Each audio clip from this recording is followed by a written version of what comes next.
আমার আল্লাহ ডাক দেয়া কয়, মানুষেরা রে, 11 মাস গুনাহ করছো, 11 মাস। তোমার গুনাহ যদি পাহাড় বড় বড় হয়ে যায়, তোমার গুনাহ যদি নদীর সাগরের ফেনা বড় বড় হয়ে যায়। বাবা গো, আমাদের হায়াতের জীবনে গুনাহ টুনা আসেনিও? আওয়াজ দিয়ে সবাই কোন তো গুনাহ টুনা আছে? এমন গুনাহ করছি ঘর থেকে বের হওয়ার সুযোগ ছিল না, এমন গুনাহ করছি বাইরের থেকে ঘরে যাওয়ার সুযোগ ছিল না। কিন্তু রহমান মালিক ঘরে গুনাহ করলো, বাহিরে যাওয়ার সুযোগ দেয়, বাহিরে গিয়ে গুনাহ করলো, ঘরের ভিতরে ঢুকার সুযোগ দেয়। অথচ অন্য অন্য পয়গম্বরের উম্মতেরা গুনাহ করলে সঙ্গে সঙ্গে দরওয়াজায় লেখা হয়ে গেছে তার শাস্তি কি হবে, আল্লাহ পাক ফেরেশতার মাধ্যমে লেখা দিছে। কিন্তু আল্লাহ পাক রব্বুল আলামিন আমাদেরকে এত ইজ্জত দিছে, এত সম্মান দিছে, আর আমাদেরকে আল্লাহ পাক রব্বুল আলামিন এত ভালোবাসেন, গুনাহ করার পরেও ডাইন কান্দের ফেরেশতা, আল্লাহু আকবার, বাম কান্দের ফেরেশতা নেক লেখা, নেক নেক নেক, ওই নেকটা লেখার আগে আগে বাইর থেকে নিয়ত করছেন খুদে দাউদপুর ওয়াজও যাইবেন, এখনও আসেন নাই, নেক লেখা শুরু হয়ে গেছে। আর গুনাহ একটা কইরা ফেলাইছেন, এই বাম কান্দের ফেরেশতা লেখতে চায়, ডাইন কান্দের ফেরেশতারা জিগান লাগে লেখতাম নিও। ডাইন কান্দের ফেরেশতা কয়, এরা একটু সময় দাও, 6টা ঘন্টা অপেক্ষা কইরা দেখো তওবা করে কিনা, তওবা করলে গুনাহ মাফ হয়ে যাবে, তওবা না করলে একটার বদলা একটা গুনাহই লেখো, আর নেক কাজের নিয়ত করার সঙ্গে সঙ্গে একের বদলা 10টা নেকি আল্লাহ পাক লেখা দেন। এটা ভালো না বাসতে লেখতো, আল্লাহ মোহাব্বত না করলে লেখতো? আল্লাহু আকবার। 6 ঘন্টা যখন পার হয়ে যায়, ফেরেশতাকে আল্লাহ লেখতাম নি, লেখতাম নি। আর 6টা ঘন্টা সময় দেস না? সুবহানাল্লাহ, জোরে কোন, আর একটু জোরে কোন সুবহানাল্লাহ। আল্লাহ আমরা কত ভালোবাসে, আল্লাহ আমরা কত মোহাব্বত করে। মুসলমান ভাইরা রে আমার, এজন্য আমার মালিক ডেকে ডেকে বলে, বান্দারা রে, 11 মাস গুনাহ করছে, 11 মাস। আমি আল্লাহ পাক রব্বুল আলামিন তোমাদেরকে একটা বরকতি মাস সামনে দিতেছি। এই বরকতি মাসে আমার আল্লাহ ডাক দেয়া কয়, শয়তান রে বন্দি করে ফেলামু, জাহান্নামের সব দরওয়াজা বন্ধ করে দেব। ওই একটা মাসে আমি আল্লাহ পাক রব্বুল আলামিন রহমতের সব দরওয়াজা খুলিয়া দেব। আমি আল্লাহ পাক বান্দাদের জন্য জান্নাত সাজাইতে থাকমু। এরে মুসলমান বাবাজিরা রে, অনেক সময় মানুষ নামাজ পড়ে মানুষকে দেখাইবার জন্য, মানুষ যেন আমার নামাজি কয়। ওদের কষ্ট হইতেছে? তাহলে আমার দিকে তাকাইবেন। নামাজ পড়ি মানুষ যেন আমার নামাজি কয়, হজ করি মানুষ যেন আমার হাজী সাহেব কয়া ডাক দেয়, জাকাত দেয় মানুষ যেন আমারে বলে অমুক বেড়ায় অনেক জাকাত দেয়, দান করে মানুষ যেন বলে এই লোকটা দান করতে করতে দানবীর হয়ে গেছে। কিন্তু একটা আমল এমন আছে যে আমলটা মানুষকে দেখাইবার জন্য নয়। পানির এমন পিপাসা লাগছে, পিপাসা লাগতে লাগতে গলা শুকায় গেছে, জিহ্বা শুকায় গেছে, ঘরের মধ্যে কেউ নাই। ইচ্ছা করলে ফ্রিজ থেকে ঠান্ডা পানি বের করিয়া পান করিয়া আমার পিপাসা দূর করতে পারি। পেটে বড় ক্ষুধা, ঘরের মধ্যে কেউ নাই, ইচ্ছা করলে আমি ভালো করে খাইয়া আমি ক্ষুধা নিবারণ করতে পারি। কিন্তু মুসলমান বাবাজিরা রে, একটা মাত্র আমল আছে যেইটা কেবলমাত্র শুধুমাত্র আল্লাহর জন্য। এইটার নাম হলো সিয়াম, এইটার নাম হলো বাংলায় আমরা বলি রোজা। আমার আল্লাহ ডাক দেয় কয়, নবীজি গো, আমি আল্লাহ নামাজের সওয়াব দান করব ফেরেশতার মাধ্যমে, আমি আল্লাহ যাকাতের সওয়াব দান করব ফেরেশতার মাধ্যমে, আমি আল্লাহ জিকিরের সওয়াব দান করব ফেরেশতার মাধ্যমে, আমি আল্লাহ সব আমলের বদলা দেব ফেরেশতার মাধ্যমে। আর আপনার উম্মতগুলোকে জানাইয়া দেন, আমি আল্লাহ পাক রব্বুল আলামিন জানাইয়া দিলাম, সোম হলো আমার জন্য, রোজা হইল আমার জন্য। আর যারা আমাকে খুশি করার জন্য মাহে রমজানের সিয়াম সাধনা করবে, আমি আল্লাহ পাক এদের বদলাটা প্রতিদানটা আমি আল্লাহ আমার কুদরতি হাত দিয়াই দিব। আর একটু জোরে কন্যা সুবহানাল্লাহ। এই আমার মুসলমান বাবাদের এখন থেকে পাকাপাকি নিয়ত করে ফেলান, আল্লাহ বরকতের মাস সামনে আসতেছে, যেই বরকতের মাসে একটা নেক আমল করলে বিনিময়ে 70টা নেক আমল করার সওয়াব দেওয়া হয়। আর একটু জোরে কর আল্লাহু আকবার। বাবাজিরা রে আমার আল্লাহ ডাক দিয়া কয়, ও নবী আপনার উম্মতকে জানাইয়া দেন, আমি দিনের বেলা বান্দার গুনাহ মাফ করে দেই, রাতের বেলা আমি আল্লাহ বান্দার গুনাহ মাফ করে দেই। আমার আল্লাহ ডেকে ডেকে বলে, শোনো, প্রতি রাত্রে কমাস কম আমি 6 লক্ষ জাহান্নামীকে জাহান্নাম থেকে আমি আল্লাহ মুক্তি দান করি। না হয় না? আর একটু জোরে বলেন না সুবহানাল্লাহ। কেমন মায়া বলা আল্লাহ! আমার আল্লাহ পাক ডাক দেয়, কয় নবী গো মুহাম্মদকে জানাইয়া দেন, প্রতি রাতে আমি আল্লাহ কমাস কম 6 লক্ষ লোককে জাহান্নামের বন্দিখানা থেকে মুক্তি দেই। এমন করে করে আমি সবে কদর পর্যন্ত মুক্তি দেই। আর সবে কদরের রাত্রে পহেলা রমজান থেকে নিয়ে কদর পর্যন্ত যত মানুষকে আমি আল্লাহ জাহান্নাম থেকে মুক্তি দিয়েছি, আমি আল্লাহ কদরের রাত্রিতে সেই পরিমাণ মানুষকে জাহান্নাম থেকে মুক্তি দেই। আর মুসলমান ভাইরা রে আমার, ওই যে শুরু রমজান থেকে নিয়ে সবে কদর পর্যন্ত, সবে কদরের রাত্রি পর্যন্ত যত মানুষকে আল্লাহ জাহান্নাম থেকে মুক্ত দেয়, আমার আল্লাহ বলেন ঈদের রাত পর্যন্ত আমি আল্লাহ এত সংখ্যক মানুষকে মাফ করিয়া দেয়।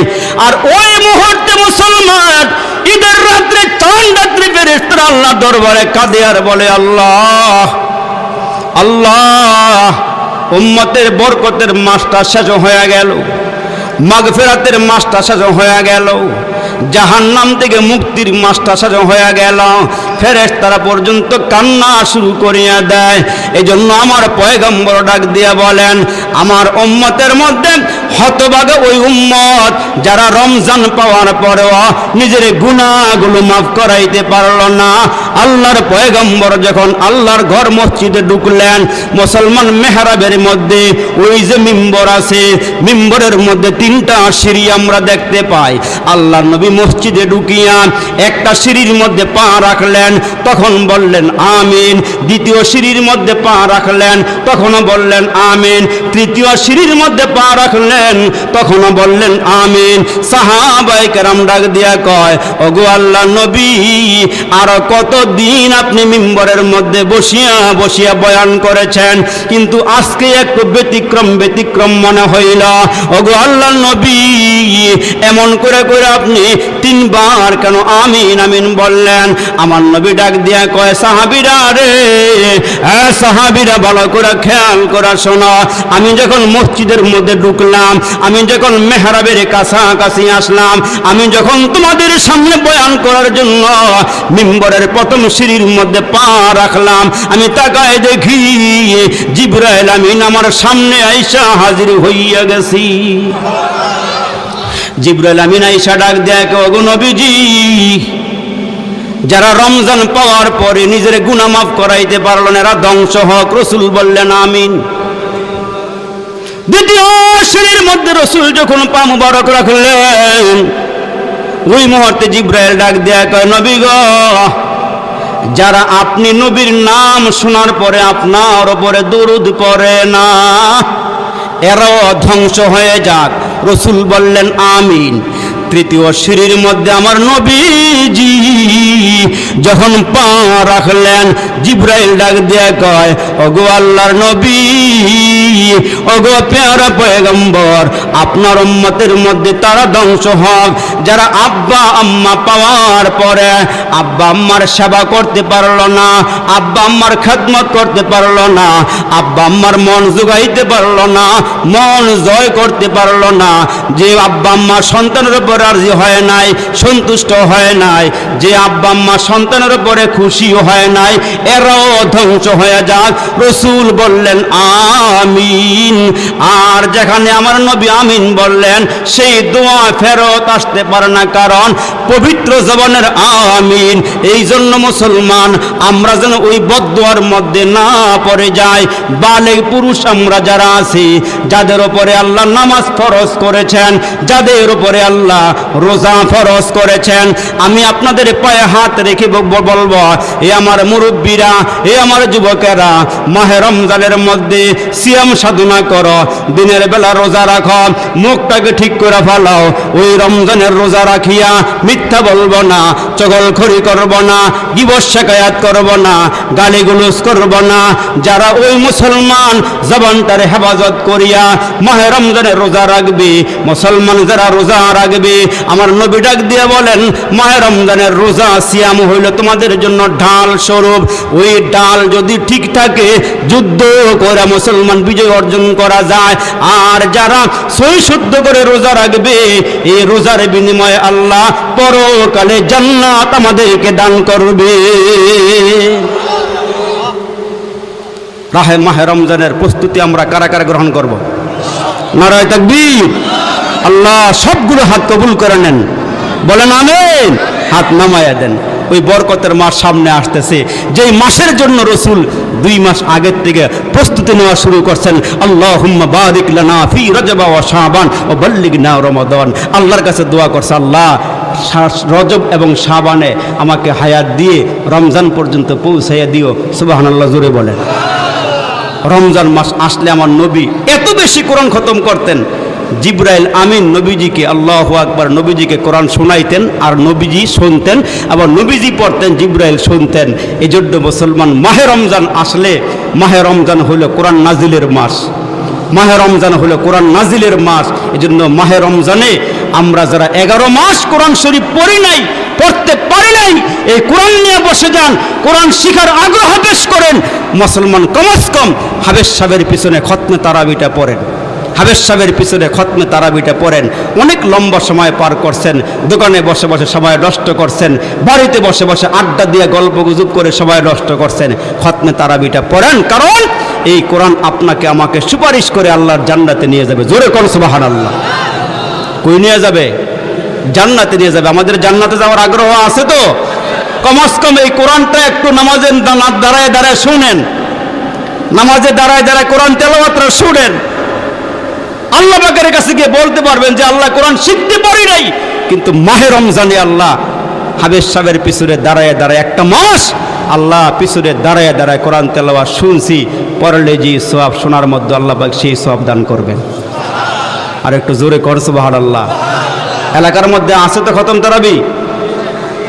আসেনিও নাকি সূরা বেশি? সূরাটা বেশি না?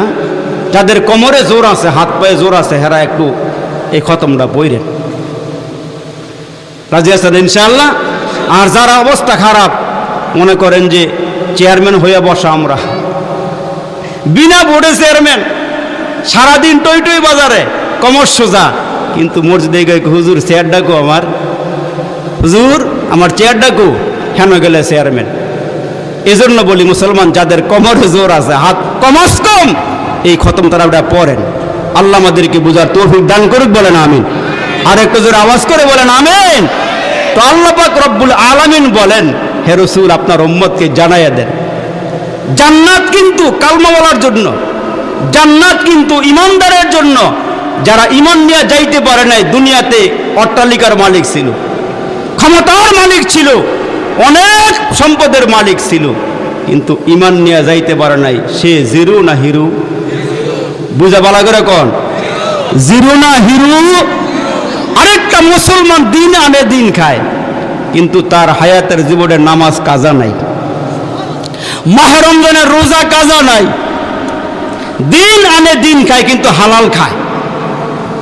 এই লোকটা বাড়িও পায় নাই, গাড়িও পায় নাই, মেলের মধ্যে গেলে শেয়ারও পায় নাই, দুই একটা কথা কওয়ার সুযোগও পায় নাই, কিন্তু এই লোকটার ইমান ছিল কলজাটা ভরা, সিনাটার ভিতরে দিলটার মধ্যে পরিপূর্ণ আল্লাহর মহব্বতে ভরা ছিল।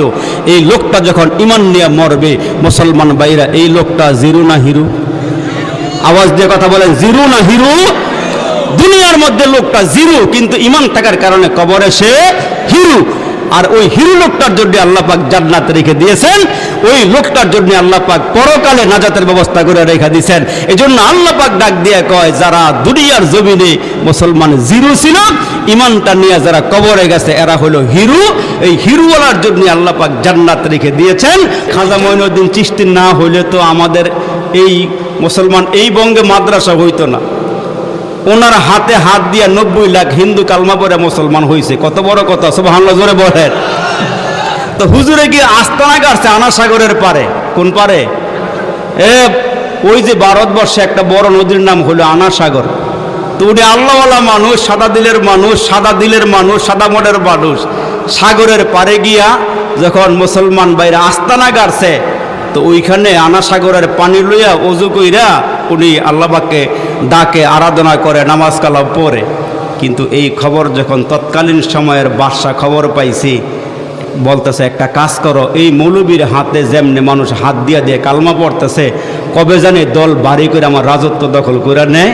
পুলিশ পাঠাইয়া দিয়ে বলতেছে চতুর্দিক দিয়ে ঘেরাও করো, আর এই মৌলবী যেন আনাসাগরের থেকে পানি আইনা ওযু না করতে পারে, ওযুর রাস্তা বন্ধ করে দাও। নাউজুবিল্লাহ জোরে কোন। এই পানি কার দেওয়া? বাবা জোরে কর। পানিটা কার দেওয়া? আর বন্ধ করে কেডায়? না, রাজায় বন্ধ করে দেয় যেন হুজুরে পানি নিতে না পারে। এখন মুসলমান চতুর্দিক দিয়ে হুজুর রে নজরবন্দি করা। তো হুজুরে খাদেমরা ডাক দিয়ে কয়, একটা কাম কর, শেষ মুহূর্তে 1 লোটা পানি আইন আমারে ওযু করার সুযোগ দে। জোরে কর সুবহানাল্লাহ। লোটা লইয়া পাড়ের কিনারায় গেছে। পুলিশ গিয়ে কয়, এখানে কেন আসছ? হুজুরের জন্য একটু পানি নিতে আসছি। না, পানি দেওয়া যাইব না, রাজার পক্ষ থেকে পানি দেওয়া নিষেধ, রাজার পক্ষ থেকে পানি দেওয়া নিষেধ।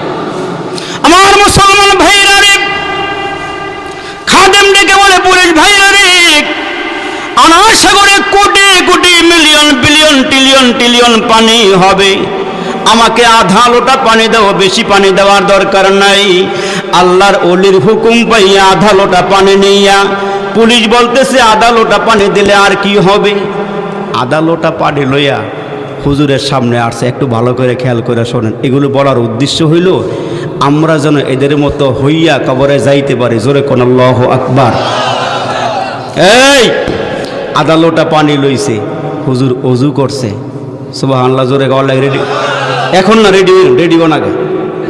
আধা লোটা পানি দেয়, তখন ওযু করছে, 2 রাকাত নামাজ পড়ছে। পুলিশেরা তাকায় দেখতেছে, আস্তে আস্তে আনাসাগরের পানি শুকাইতেছে শুকাইতেছে শুকাইতেছে। হুজুরের নামাজও শেষ, পানি শুকানোও শেষ। আর একটু জোরে কর। নামাজও শেষ, আনাসাগরের পানি শুকানোও শেষ। এই পানি কার দেওয়া? এই দুনিয়ার সব কিছু দিছেন কে? কে দিছে? আমাদের মালিকটা কে জানি? আর একটু জোরে কর। ये जमी मेरे लिए है, आसमां मेरे लिए, ये जमी मेरे लिए है, आसमां मेरे लिए, और है मसरूफ खिदमत कुल जहां मेरे लिए, बरगबर मेरे लिए है, हर फलक मेरे लिए, बरगबर मेरे लिए है, हर समर मेरे लिए। सुभानअल्लाह जोरे कर। बरगबर मेरे लिए है, हर समर मेरे लिए, हर गुलिस्ता मेरे लिए, एक मेरे दम से है उस बज़्म आलम का फरूक, वक़फ़ खिदमत है सबका नौ मेरे लिए, हरकते अफलाक अंजुम दौर शमसे का निज़ाम, चल रहा है तेरे से ये कारवा मेरे लिए। अल्लाहु अकबर बोलें। বাংলাটা শুনেন। কে দিল রে লতার গাছে, কে দিল রে লতার গাছে এত বড় কদু, কার ইশারায় মৌমাছিরা মৌচাকে দেয় মধু। জোরে কোন। কে দিল রে লতার গাছে এত বড় কদু, কার ইশারায় মৌমাছিরা মৌচাকে দেয় মধু। শিমুল গাছে কে দিল রে নরম নরম তুলা, কারা দেশে চৈত্র মাসে জমিন মাঝে দুলা মরিচ গাছে কে দিল রে মরিচে তো ঝাল মরিচ গাছে কে দিল রে মরিচে তো ঝাল কারা দেশে ভাদ্র মাসে পাকে গাছে তাল ঝিনুক মাঝে কে দিল রে মনি মুক্তাহার আখের মাঝে কে দিল গো রস যে চমৎকার জোরে কইতেন না সুবহানাল্লাহ নিয়ামত খাইয়া দাঁত ক্ষয় করে লায় বান্দা এত বড় নিমক হারাম জিব্বাটা লড়াই কয় না আলহামদুলিল্লাহ এই জিব্বা কার দেওয়া দাঁতগুলো কার দেওয়া খাইতে খাইতে দাঁত ক্ষয় হয়ে গেছে গা জিব্বা নারায় কয় না আলহামদুলিল্লাহ তুমি যা খাওয়াইছো আলহামদুলিল্লাহ ভালোই খাওয়াইছো মুখ মুচ্চা কয় আল্লাহ কি খাওয়াইছো তুমি আমারে আমার পাশের বেড়ায় দিয়ে রুই মাছ খায় আমার আমি দিয়ে খাইতে পারি না গুড়া মাছও এটার নাম হলো নিমক হারাম এটার নাম কি নিমক হারাম একবারে আল্লাহ পাকের অভিযোগ দিয়ে আল্লাহ এক জোড়া স্যান্ডেল কেনার টেহা নাই স্যান্ডেল কেনার টাকা নাই এই বেটায় রোডটা পারে হেই পারে গিয়ে দেখে এক বেটার দুইটা ফাও দেয় তখন বেড়ায় আল্লাহ তুমি যে আমার দুইটা পাও দিছ এর চেয়ে বড় শুকরিয়া আদায় করার মতো কোনো ভাষা আমার নেই জোরে কোন সুবহানাল্লাহ এখন হুজুরের নামাজও শেষ আনাসাগরের পানি শুকায়ও শেষ এখন একদল পুলিশ পাঠাইছে হুজুরের হ্যান্ডকাপ লাগাইতো মুসলমান ভাইরা রে আমার পুলিশ বাহিনী আইসা দেখে হুজুর নামাজের মধ্যে আর হুজুরের পাশে যে পুলিশগুলো আসিল এই পুলিশগুলো হুজুরের কাছে কাছে আইসা হুজুরকে ধরার জন্য আসছে হুজুরকে আও কাছে আসো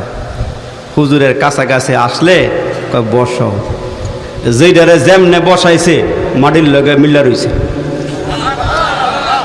জোরে কন মাটির মধ্যে কি রইছে চুম্বকের মতো মাটি দর্শে কামড় দিয়া সারা সারি নেয় বসো তো রাজা বলতেছে কি রে একদল পুলিশ পাঠাইলাম মৌলবীরে ধরতে এরা আসে না কেন আরেকটু বাহিনী বাড়াইয়া লোক লস্কর বাড়াইয়া আরেক দল পাঠাইছে এরা আইসা দেখে পুলিশ সব হুজুরের সামনে নতজানু হয়ে বসে রয়েছে ওই পুলিশ বাহিনী আইসা কাছাকাছি আইসা কয় এই তোমাদেরকে পাঠাইলাম তোমাকে হুজুরের মুড়ি দিয়ে গেল নাকি মুখ আছে বাসা নেই চোখ আছে দেখতাছে কোনো আওয়াজ নেই জোরে কোন সুবহানাল্লাহ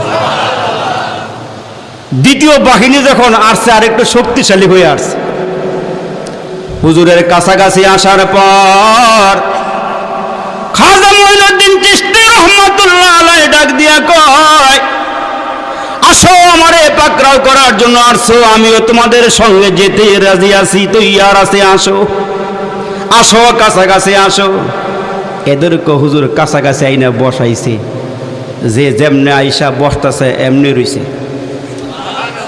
আর একটু জোরে কর কয় দল আসছে দুই দল রাজা টাইম দিয়ে দিছে সময় দিয়ে দিছে টাইমের ভিতরে দ্বিতীয় দলও যায় না তৃতীয় আরেকটা দল পাঠাইছে আরেকটা দল আরেকটু শক্তিশালী করে যখন পাঠাইছে আমার দিকে খেয়াল করেন আল্লাহওয়ালার সঙ্গে বেয়াদবি করলে আমার আল্লাহ ডাক দিয়ে নবী আপনি জানিয়ে দেন মানে আদালি ওলিয়ান ফাকাদ আযানতুহু বিল হার কেউ দুনিয়ার জমিনে আমার আল্লাহ আমার ওলিদের সাথে আমার বন্ধুদের সাথে যারা বেয়াদবি করবে এদেরকে আমার সঙ্গে যুদ্ধ করার জন্য তৈয়ার হতে বলেন আল্লাহর সঙ্গে যুদ্ধ করে কেউ পারছে আরেকটু জোরে বলেন পারছে আমাদের খালিক আমাদের মালিকের সঙ্গে কেউ যুদ্ধ করে পারে নাই পারবো না আল্লাহ পাকের রাসূল বলেন যারা আল্লাহওয়ালাদের সঙ্গে বেয়াদবি করো তোমরা আল্লাহর সঙ্গে যুদ্ধ করার জন্য তৈয়ার থাকো তার কারণ আল্লাহ বলেন যারা আল্লাহওয়ালা এরা আমার বন্ধু এদেরকে আমি আল্লাহ নিজে পাহারাদারি করি সুবহানাল্লাহ জোরে বলেন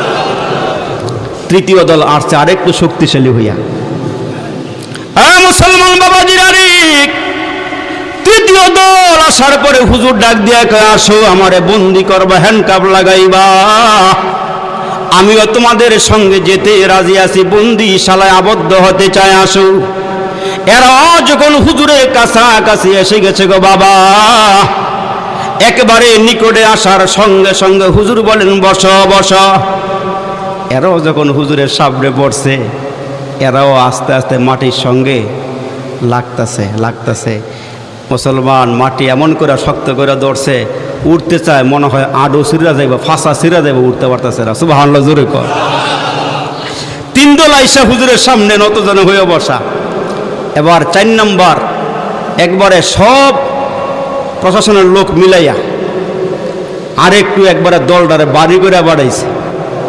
এরাও যখন হুজুরের কাছে আইসা দেখে একটা এনে বসা, আরেকটা ওইখানে, আরেকটা ওইখানে, আরেকটা এমনি চতুর্দিক দিয়ে বসা, মনে হয় যেন হুজুরে মক্তব্য পড়াইতেছে আর হেরা মক্তব্যের মধ্যে আলিফ বা তাসা পড়তেছে। সুবহানাল্লাহ, জোরে কর।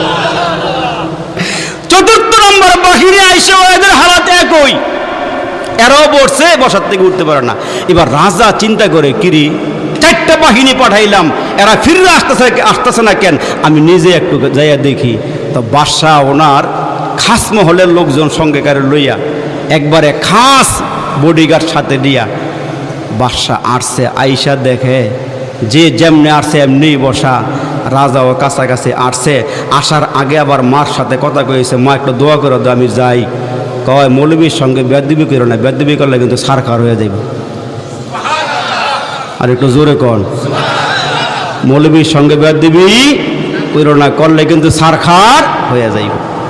এখন হুজুরের কাছে আসছে, আইসা কয় হুজুর কি কেরামতি নিয়ে মৌলবী সাহেব আপনি এখানে আসছেন?